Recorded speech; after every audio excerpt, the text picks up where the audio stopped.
"Attack!" the officer shouted, but the canine didn't move. Instead of lunging at the trembling old man, Max skidded to a halt and let out a heartbreaking whimper. He didn't see a suspect. He saw a memory buried deep in his mind that he refused to let go. What happened next silenced the crowd and proved that true loyalty never forgets. Ben and Max proved that true loyalty never forgets, even when the rest of the world does.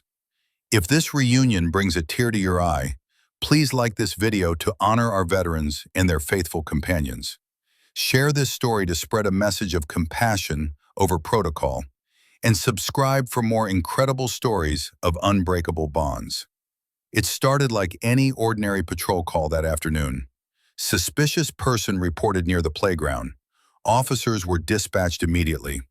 When they arrived at the park, they found him, an elderly man sitting alone on a bench near the swings, clutching an old duffel bag close to his chest. Children played nearby. Parents watched with growing concern. He wasn't doing anything threatening, just sitting there quiet, staring down at the grass with distant eyes. But something about him raised alarm. His military cap was faded green. His jacket was worn thin at the elbows. His expression seemed lost somewhere far away. One officer approached and asked him to stand and show what was in the bag. The man struggled to rise. His knees visibly shook beneath him. He winced sharply and held his side as if nursing an old wound. "I'm just resting," he said, his voice barely above a whisper and trembling with exhaustion. But the officers weren't convinced. The situation felt uncertain, potentially dangerous. Another unit was called in for backup, this one equipped with a canine. Within minutes, a patrol SUV pulled up to the curb. The doors swung open, and a powerful German shepherd stepped out onto the pavement, alert and ready for command. His name was Max, and he was trained for situations exactly like this. The old man lifted his hands slowly, trying to show he meant no harm, trying to ease the rising tension.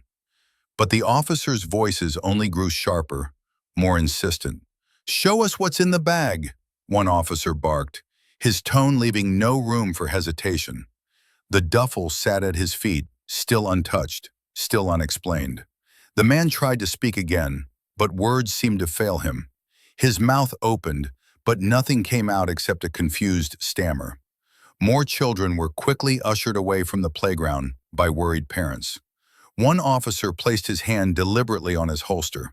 Another officer radioed dispatch for additional support, his voice tense and clipped. Then came the canine officer, tall and stern-faced, gripping the leash of the German shepherd, who stood rigid and alert beside him, eyes trained on the elderly man. "Last warning, sir," the canine officer shouted across the space between them. "Comply now, or we will be forced to take action." When the old man hesitated, not from defiance or stubbornness, but from pure fear and confusion, the command came loud and clear, cutting through the park like a blade. "K9, go get him!" The German shepherd exploded forward, muscles rippling beneath his dark coat, eyes locked with laser focus on his target. Bystanders standing nearby gasped in shock and horror, some covering their mouths, others reaching for their phones.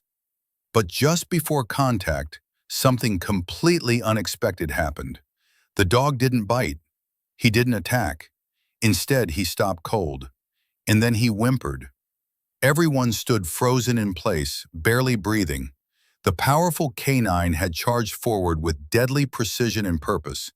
But instead of executing the attack he was trained for, he skidded to a halt just feet from the trembling old man. His ears perked forward. His low growl faded instantly into a confused, almost heartbroken whine.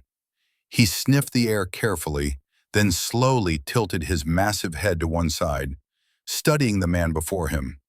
The old man, still trembling but somehow calmer now, whispered something barely audible to anyone watching. "Max." At the sound of that single word, that name, the dog took a step back, his ears twitching rapidly. He let out another low whine, this one longer and filled with something that sounded almost like recognition. His tail, which had been stiff and straight with aggression just moments before, began to lower. Then it gave a faint, uncertain wag. The canine officer yanked hard on the leash, confusion and frustration clear in his voice. "What's wrong with him? Max, heel!" But Max wouldn't budge. He wouldn't obey. Instead of aggression or obedience, there was something else entirely in his posture now. Recognition. Something deep within this frail, forgotten man had stirred a memory buried in the dog's mind. A memory that refused to stay hidden. This wasn't just hesitation or confusion. This was familiarity. This was heartbreak. This was remembering something precious that had been lost. The old man slowly reached out a trembling hand, not with fear or uncertainty anymore, but with hope. Fragile, desperate hope. "Max," he said again, and now tears were forming in his eyes, spilling down his weathered cheeks. "It's me, boy. It's Ben." The German shepherd's entire body went stiff for a single, suspended moment, as if every muscle had locked in place. Then, like a switch had been flipped somewhere deep inside him, like something vital had finally clicked back into place, he stepped forward cautiously. He sniffed Ben's worn jacket, taking in the scent with deliberate care. His wet nose brushed against Ben's trembling fingers, and he inhaled deeply, processing what his senses were telling him. And then, slowly, carefully, he leaned his full weight forward. Gasps echoed through the park as the fierce, trained canine sat down heavily on the pavement and rested his massive head gently in Ben's lap, just like he had done 1,000 times before, years ago in another life. Ben broke down completely. His shoulders shook with sobs. His voice cracked and fractured as he whispered through his tears, "I thought they told me you didn't make it. I thought you were gone forever." Officers stood motionless, staring in stunned disbelief. The canine officer loosened his white-knuckled grip on the leash, his eyes wide and uncomprehending. Max, the same dog who had been trained for discipline, obedience, and tactical operations, was now whimpering like a lost puppy, nuzzling and pressing himself against the man who had once raised him, once loved him, once saved his life. One officer quietly pulled out his radio and called dispatch, his voice subdued and shaken. He requested immediate background checks on both the dog and the man, sensing that something profound was unfolding before them. Minutes later, the truth came spilling out over the radio, and the revelation hit like a shockwave. Franklin Ben Ward, retired military canine handler, listed as missing and presumed dead after a catastrophic bombing overseas 6 years ago. His entire unit had been wiped out in the blast, or so everyone had believed. Ben had survived, but barely. He'd suffered a severe traumatic brain injury and devastating partial memory loss from the explosion. With no identification, no medical records that could be immediately traced, and no family who knew he was alive, he had fallen through every crack in the system. He became homeless, invisible, forgotten by the very country he had served with honor. Meanwhile, his canine partner Max had been recovered separately from the wreckage, physically intact but traumatized. He had been reassigned, retrained, and eventually placed with local law enforcement for a second career. No one in the department had ever known about his previous handler. No one had ever thought to connect them. Until now. Until this moment in a sun-dappled park when fate and instinct had brought them face to face once more. Officers began lowering their hands from their weapons. The tension that had gripped the scene dissolved like morning fog.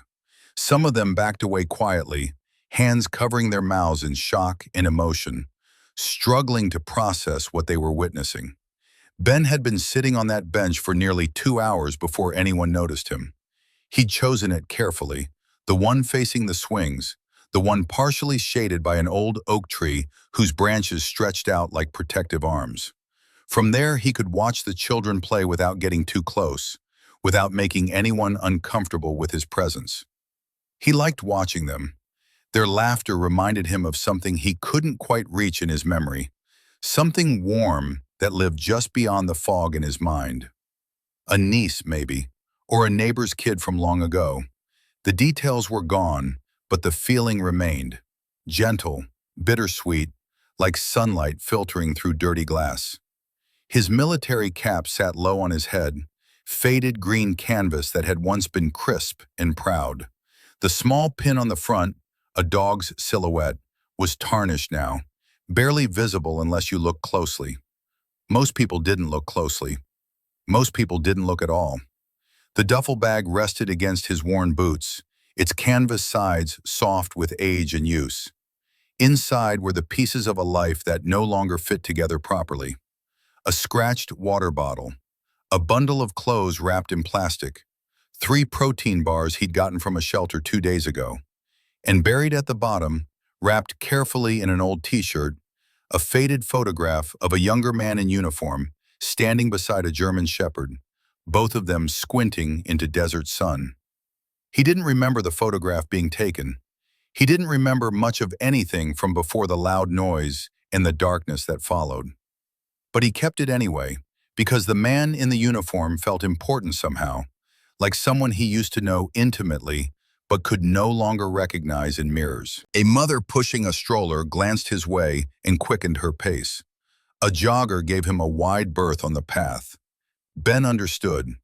He knew what he looked like, a shabby old man with nowhere to go, someone who existed in the margins of places where families gathered.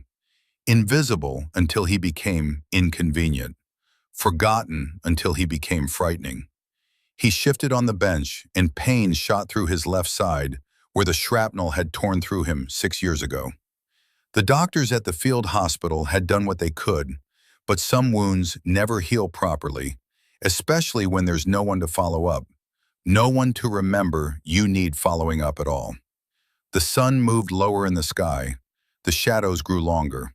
Ben closed his eyes for just a moment, letting the sounds of the playground wash over him like a memory of normalcy, of a world where he'd once belonged. He didn't notice the patrol car pulling up to the curb. He didn't see the officer step out and speak into his radio, his eyes fixed on the solitary figure with the duffel bag. He didn't hear the word suspicious crackling through the dispatch system, setting events in motion that would change everything. Ben just sat there, a frail man in a faded cap, appearing dangerous to a world that had long since forgotten his name. The first officer's voice cut through the peaceful afternoon like a knife. "Sir, I need you to stand up." Ben's eyes snapped open.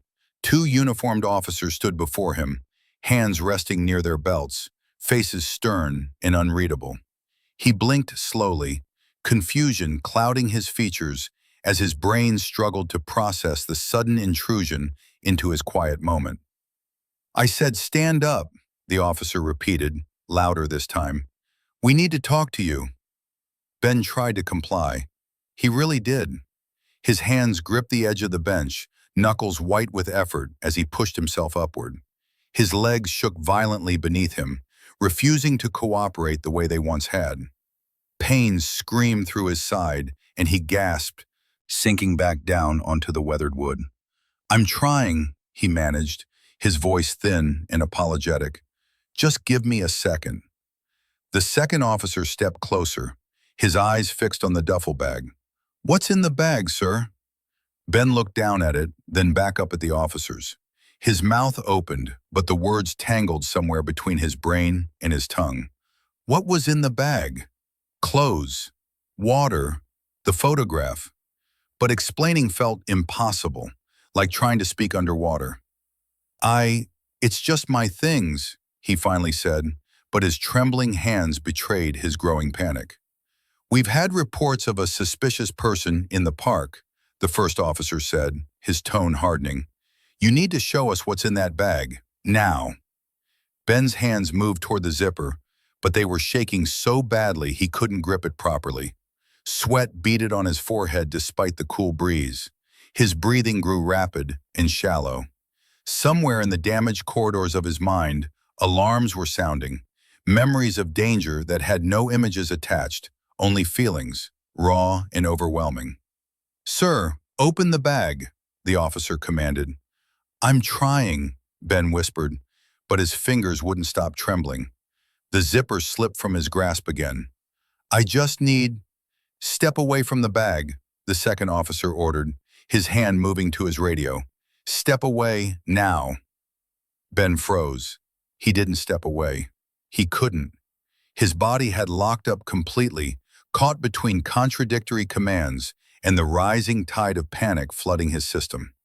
To the officers, it looked like defiance. To Ben, it felt like drowning. The officer spoke into his radio, his words clipped and urgent. "Dispatch, we need a K-9 unit at Riverside Park. Uncooperative subject, possible threat, requesting immediate backup." The static crackle of the response seemed impossibly loud in Ben's ears. More officers were coming. Dogs were coming. The word K-9 stirred something deep in his fractured memory. Something important, something that made his chest ache with a longing he couldn't name. Parents grabbed their children and hurried away from the playground. The circle of space around Ben's bench grew wider. More patrol cars arrived, their lights flashing silent warnings. Officers positioned themselves strategically, creating a perimeter around one confused, elderly man who still sat clutching the edge of a park bench, unable to understand how watching children play had somehow turned into this. In the distance, the distinct sound of another vehicle approaching grew louder. A K-9 unit responding to the call, carrying with it a reunion 6 years in the making that no one could have predicted. The SUV door opened, and the German Shepherd emerged like controlled thunder. His coat gleamed black and tan in the afternoon sun, muscles rippling beneath as he stepped onto the pavement with practiced precision. His ears stood alert, scanning the scene with the intensity of a trained protector. This was Max, and he was ready. The K-9 officer, a broad-shouldered man with steel-gray eyes, held the leash firmly as he approached. He assessed the situation quickly. Elderly man, uncooperative, surrounded by officers, too close to civilian areas. Standard protocol. Nothing he hadn't handled 100 times before. "Last warning, sir," he shouted across the distance separating them from Ben's bench. "Stand up and step away from the bag, or I will release my K-9. Ben's eyes lifted slowly, and for the first time since the confrontation began, something flickered across his face. Not fear, recognition, perhaps, or maybe just the shadow of something lost trying to find its way home. He tried to speak, but only a hoarse whisper emerged. His body still refused to move. The K-9 officer's jaw tightened. He'd given the warning. Protocol had been followed. Now came the part he never enjoyed, but always executed flawlessly. "Max," he commanded, his voice sharp and absolute. "Go get him." The leash dropped. Max exploded forward with breathtaking speed and power, his body a blur of muscle and training. 70 pounds of disciplined force launched toward the target, just as he'd been trained to do countless times. His eyes locked on the old man. His focus narrowed to a single point. His powerful legs ate up the distance in seconds. Bystanders screamed. One woman turned away, unable to watch.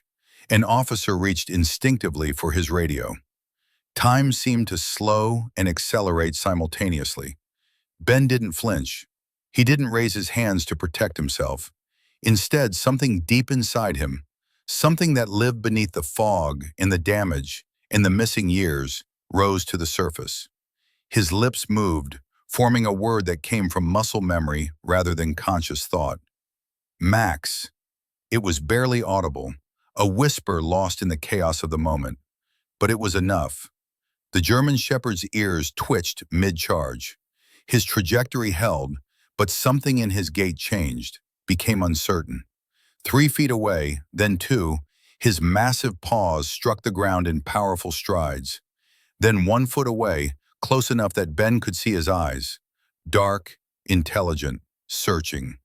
Max slammed to a halt, his claws scraping against the pavement as he skidded to a stop just inches from Ben's trembling knees. The attack didn't come. The bite never happened. Instead, the fierce protector froze completely, his head tilting slowly to one side. A low whimper escaped his throat, confused, heartbroken, impossibly human in its emotion. The K9 officer stood stunned, leash hanging loose in his hand. "Max, what?" But the dog wasn't listening. His entire focus had narrowed to the old man before him, and his nose was working overtime, processing scents that shouldn't be possible, couldn't be possible, yet were undeniably there. Ben's hand lifted slowly, trembling but certain, reaching toward the dog who had stopped just short of attacking him. "Max," he said again, tears now streaming down his weathered face. "Good boy, it's me."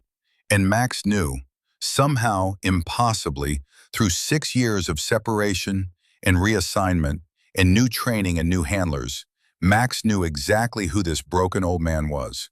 His tail, stiff with aggression just seconds before, dropped low and began to wag. Max moved forward slowly, cautiously, as if approaching something sacred and fragile.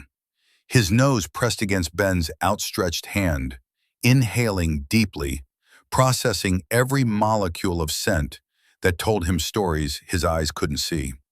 The smell of soap from a shelter, the lingering trace of pain medication, and beneath it all, buried but unmistakable, the scent of the man who had once been his entire world. Ben's fingers touched the familiar fur, and something inside him shattered.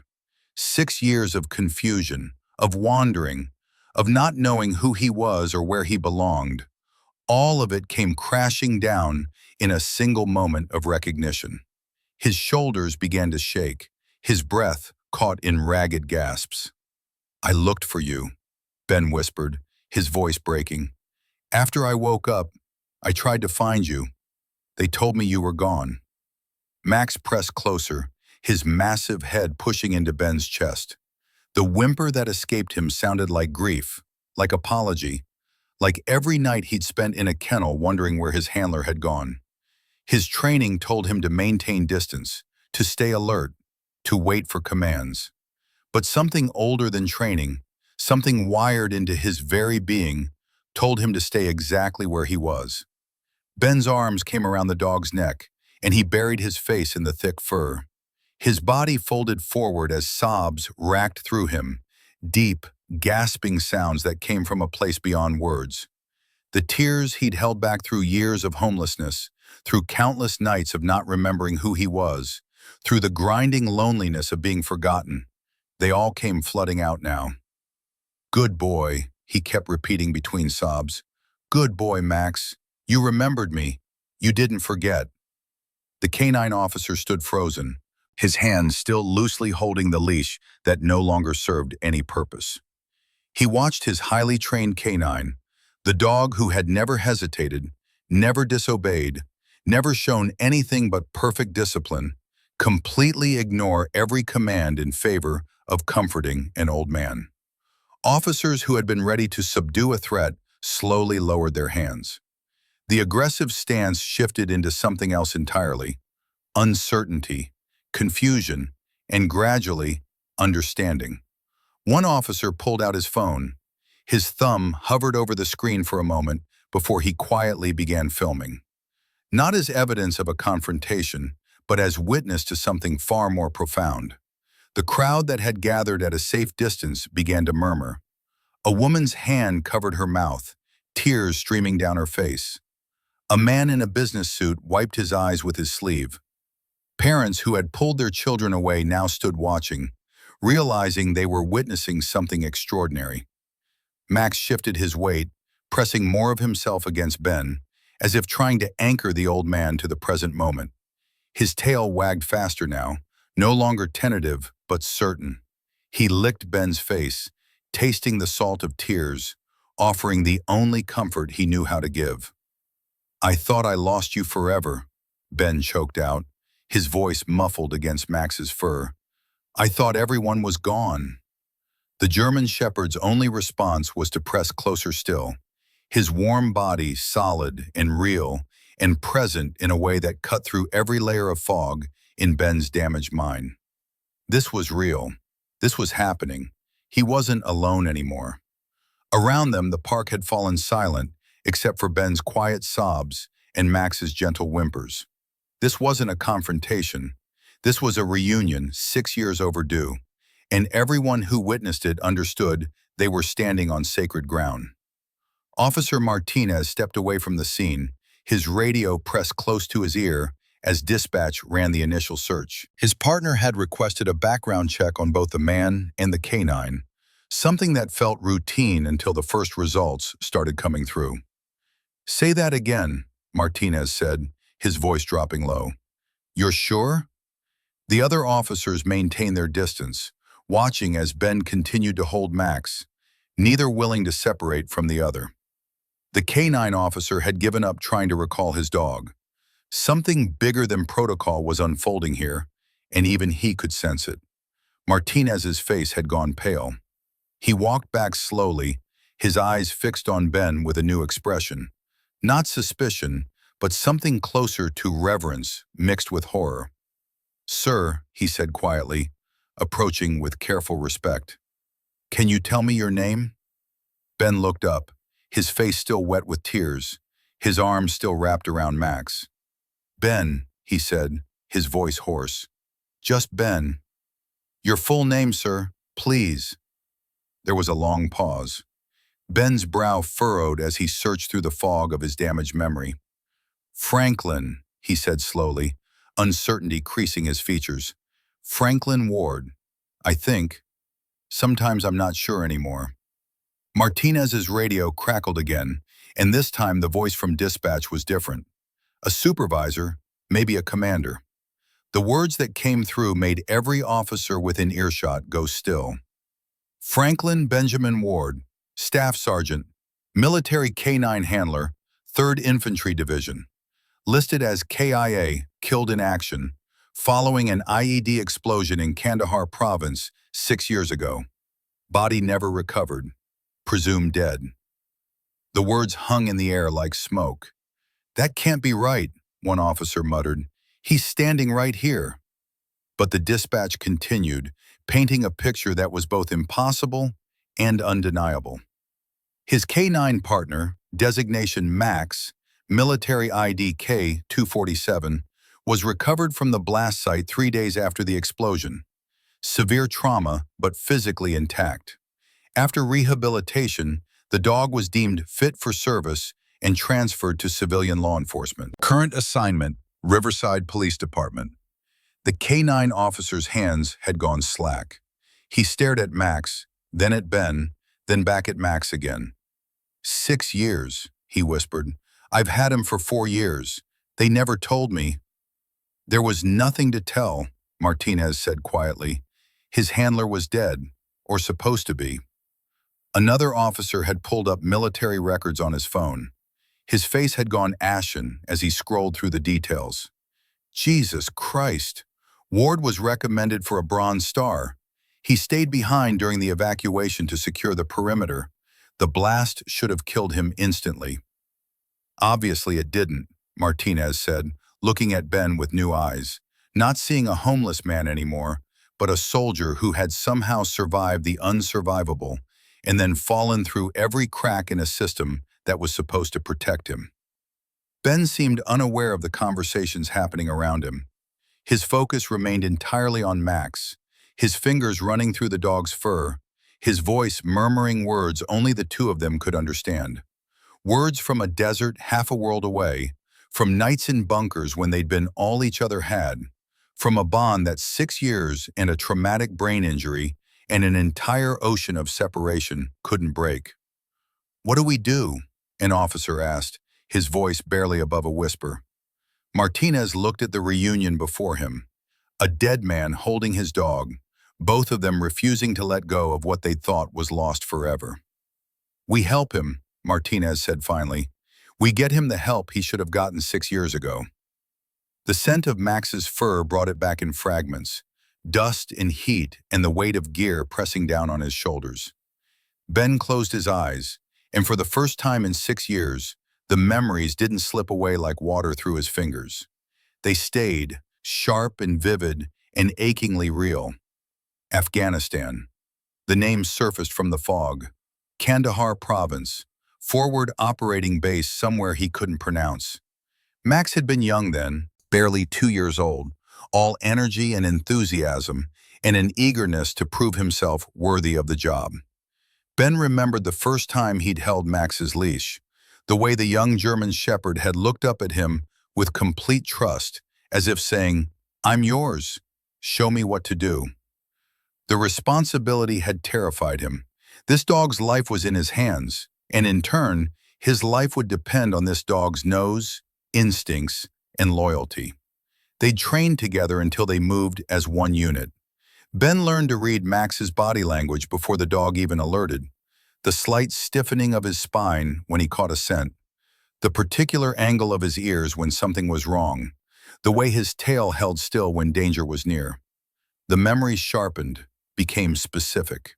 A patrol outside the wire, temperature pushing 120 degrees, sand in everything, their boots, their weapons, their mouths. Max had been walking point, his nose working overtime, when he'd suddenly sat down hard on the packed earth. The signal. Something ahead. Ben had called the halt. They'd swept the area and found the IED buried just off the path, exactly where their convoy would have rolled through. Max had saved 17 lives that day.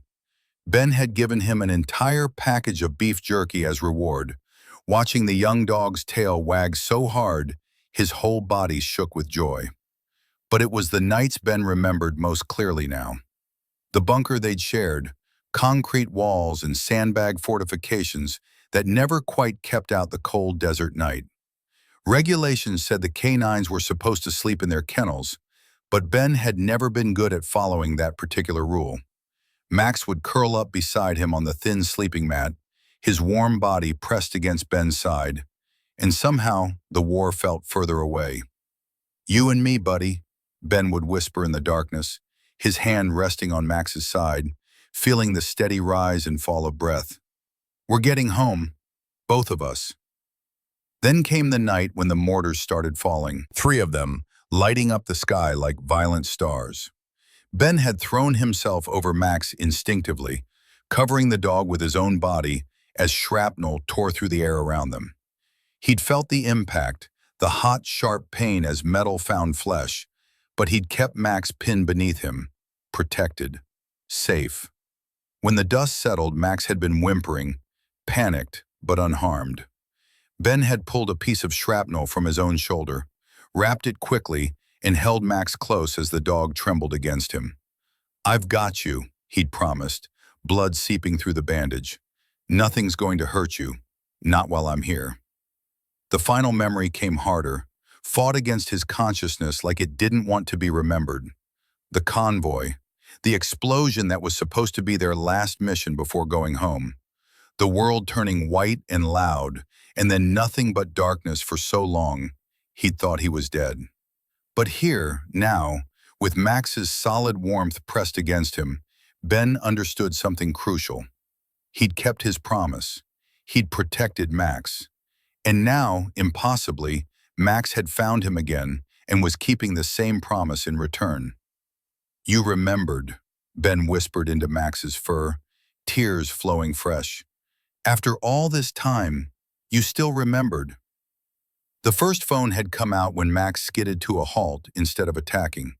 By the time Ben collapsed into tears with the German shepherd pressed against his chest, at least a dozen people were recording, their screens capturing every moment of the impossible reunion. Sarah Chen had been at the playground with her daughter when the police arrived. She'd pulled out her phone instinctively when the canine charged, expecting to document something terrible she might need as evidence later.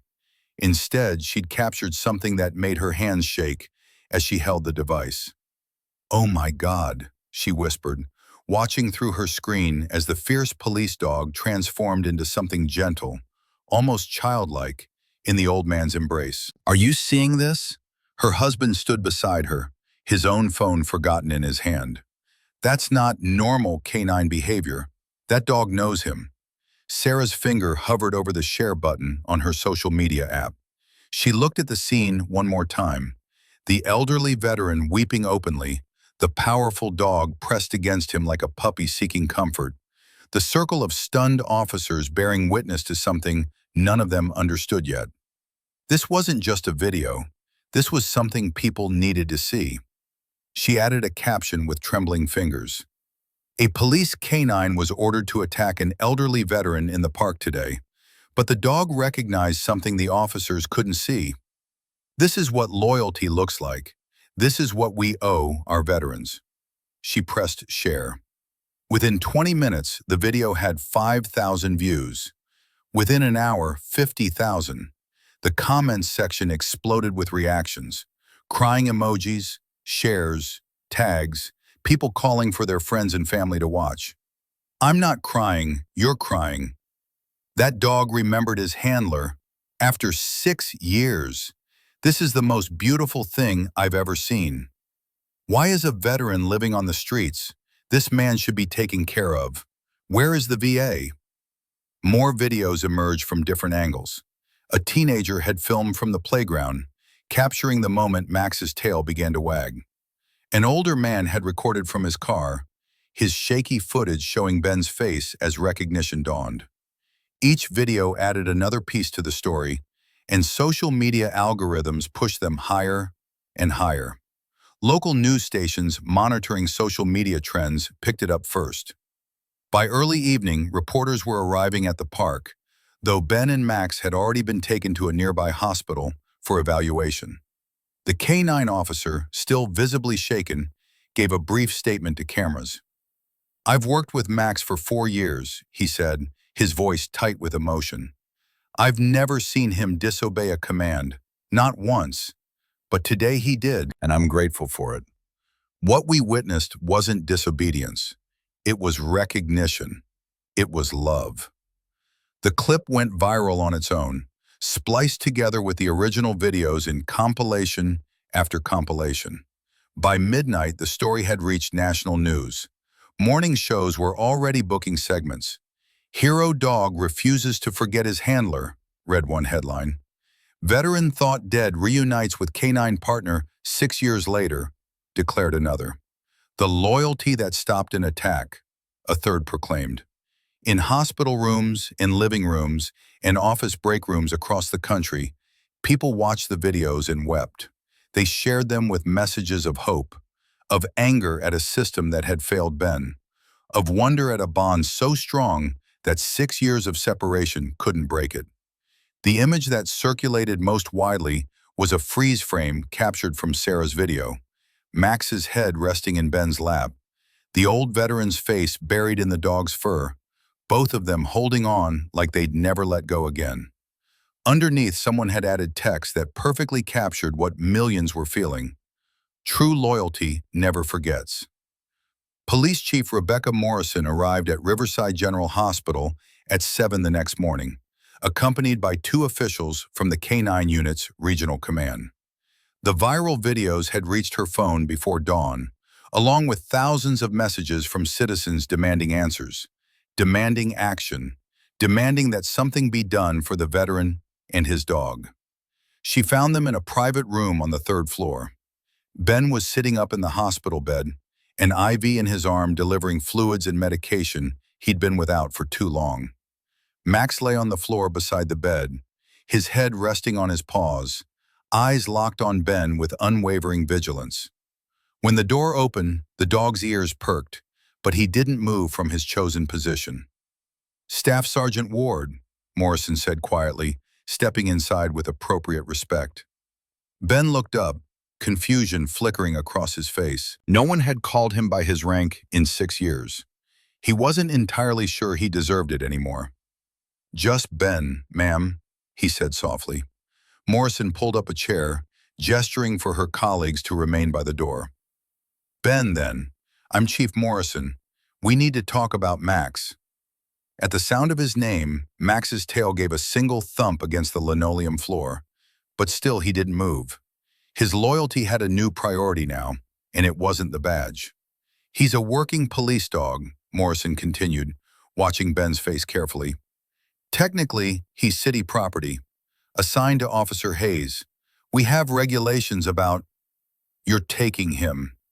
Ben's voice was flat, resigned. Of course they were taking him. Nothing good ever stayed in his life anymore. That's what I came here to discuss, Morrison said. She glanced at Max, who was now staring at her with an intensity that made her deeply uncomfortable. But I'll be honest with you, Ben. I don't think Max is going to cooperate with that plan. One of the officials from Regional Command stepped forward. Commander Stevens was a 30-year veteran of K-9 units, a man who'd trained hundreds of dogs and had seen just about everything. But he'd never seen anything quite like this. "I've reviewed the footage," Stevens said, his voice gruff but not unkind. "I've consulted with behavioral specialists, reviewed Max's training records, and spoken with Officer Hayes. The consensus is clear. Max has made a choice, and it's not one we can train him out of." Ben's hands gripped the thin hospital blanket. "What does that mean?" "It means," Morrison said gently, "that Max has already decided where he belongs, and forcing him to continue police work when his focus has shifted wouldn't just be cruel, it would be dangerous. A K-9 who's no longer fully engaged with his handler is a liability in the field." Stevens nodded. "We've seen it before with military working dogs. Once they bond with a handler, that connection goes deeper than training. Max recognized you after 6 years of separation, through trauma and reassignment and everything that should have made him forget. That's not something we can simply override." Ben looked down at Max, whose eyes had never left his face. The dog's tail was wagging now, a slow, steady rhythm that spoke of contentment and certainty. "What are you saying?" Ben asked, afraid to hope. Morrison leaned forward, her expression soft. "I'm saying that Max has already chosen his home. We're here to make it official. Max is being retired from active duty, effective immediately. And if you're willing, he's yours again." Ben's breath caught. His eyes filled with tears he couldn't stop. "Mine?" "Yours," Stevens confirmed, "where he always belonged." Max stood then, placing his head on the edge of Ben's bed, tail wagging harder. The choice had been made long before the officials arrived to discuss it. 3 months later, Ben stood in the doorway of his new room at Riverside Veterans Residence, a small duffel bag in his hand, a different one now, filled with clean clothes donated by people who'd seen the videos and wanted to help. Max stood beside him, tail wagging gently, waiting for Ben to take the first step inside.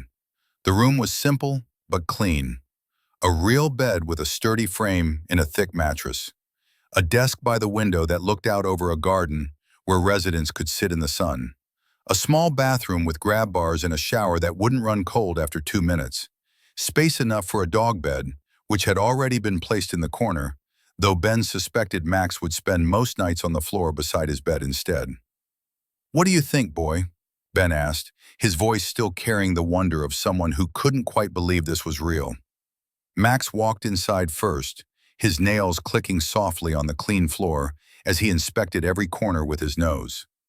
After a thorough investigation, he returned to Ben's side and sat, leaning his weight against Ben's leg. Approval, in the clearest terms a dog could give. The viral videos had changed everything. The outpouring of public support had pushed the VA into action in ways Ben had never imagined possible. Within a week, his military records had been updated from KIA to recovered. His benefits, suspended for 6 years, were reinstated with back pay. Medical care, mental health services, physical therapy, all of it suddenly available to a man the system had forgotten. But more than that, people had simply cared. Donations had poured in from across the country, enough to cover his first year's residence fees, enough for Max's veterinary care, enough to give them both a foundation to rebuild on. Ben set the duffel bag on the bed and sat down beside it, testing the mattress. Soft, but supportive. His back, which had ached for years from sleeping on park benches and shelter cots, might actually get a chance to heal. Max immediately came over and rested his head on Ben's knee, brown eyes looking up with the same unwavering devotion they'd held in the desert, in the park, and every moment since. "We made it," Ben whispered, running his hand over Max's head. "After everything, we actually made it home." There was a soft knock on the doorframe. Ben looked up to find Sarah Chen, the woman who'd recorded that first video, standing there with her young daughter. In her hands was a framed photograph, the image that had circulated millions of times, of Max's head in Ben's lap, both of them holding on like the world might try to tear them apart again. "I hope you don't mind," Sarah said softly. "I wanted you to have this, and I wanted to thank you for your service and for reminding all of us what loyalty really means." Ben took the frame with trembling hands, staring at the image of the moment that had changed his life. "I should be thanking you. If you hadn't filmed it, Max would have found a way," Sarah said with certainty. "Some bonds refuse to be broken." After she left, Ben hung the photograph on the wall where he could see it from his bed. In the image, captured forever, was proof that some promises transcend time, distance, and even death itself. That night, as Ben lay in his first real bed in 6 years, Max did exactly what Ben had predicted. The dog ignored his expensive new bed in the corner and settled on the floor directly beside Ben, his warm presence solid and real and permanent. Ben reached down, his fingers finding the familiar fur in the darkness. "You and me, buddy," he whispered, echoing words from a desert bunker half a world away. "Just like I promised, you and me." Max's tail thumped twice against the floor. In the quiet of that small room, 2 old soldiers finally found the peace they'd been searching for. True loyalty, they'd proven, never forgets. Not after 6 years, not after trauma and separation, and a world that tried to erase them both. Some bonds are simply too strong to break, built on promises kept in the darkest times and honored when reunion seemed impossible. Ben closed his eyes, and for the first time in longer than he could remember, he slept without nightmares. Max kept watch, just as he always had, just as he always would.